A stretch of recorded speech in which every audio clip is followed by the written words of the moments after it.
Hai semuanya, dalam setiap perjuangan kita harus mempersiapkan segala sesuatu dengan baik. Persiapan fisik, persiapan logistik, dan jangan lupa siapkan mental sekuat baja.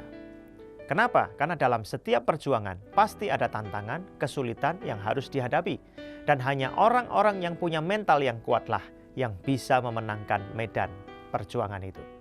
Dalam Ulangan pasal 20, bangsa Israel diberi nasihat, perintah oleh Tuhan. Ketika nanti mereka menyeberang sungai Yordan, mereka harus menaklukkan tanah perjanjian itu, mereka harus berjuang.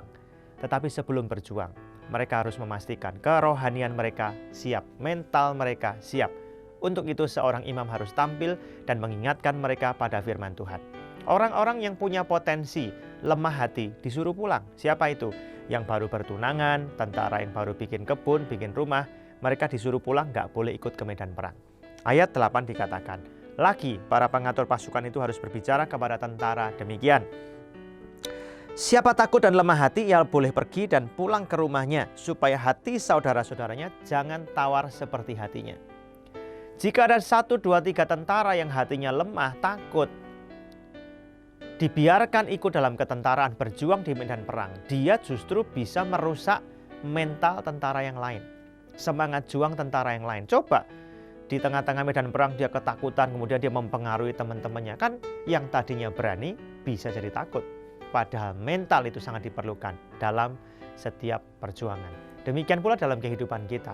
Perjuangan kita dalam bekerja, perjuangan kita dalam belajar, perjuangan kita di dalam melayani Tuhan, perjuangan kita di dalam banyak hal yang lain membutuhkan mental yang sekuat baja. Dan ini hanya bisa kita dapatkan ketika kita punya hubungan yang dekat dengan Tuhan. Setiap hari baca, renungkan, hafalkan firman Tuhan. Biarkan firman Tuhan itu masuk dalam pikiran kita, dalam hati kita, mengubahkan hidup kita.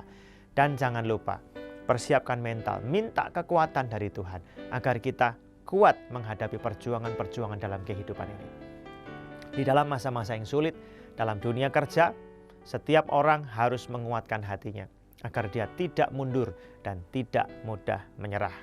Jangan lupa, kita harus bergaul dengan orang-orang yang punya mental yang kuat, supaya kita tidak dipengaruhi oleh orang-orang yang punya mental yang salah. Bergaullah dengan orang-orang yang kuat di dalam Tuhan, sehingga kita saling membangun, saling menguatkan satu dengan yang lain, dan pada akhirnya bersama-sama dengan Tuhan, dengan berkat Tuhan, kita mencapai kemenangan dalam perjuangan kita. Tuhan memberkati.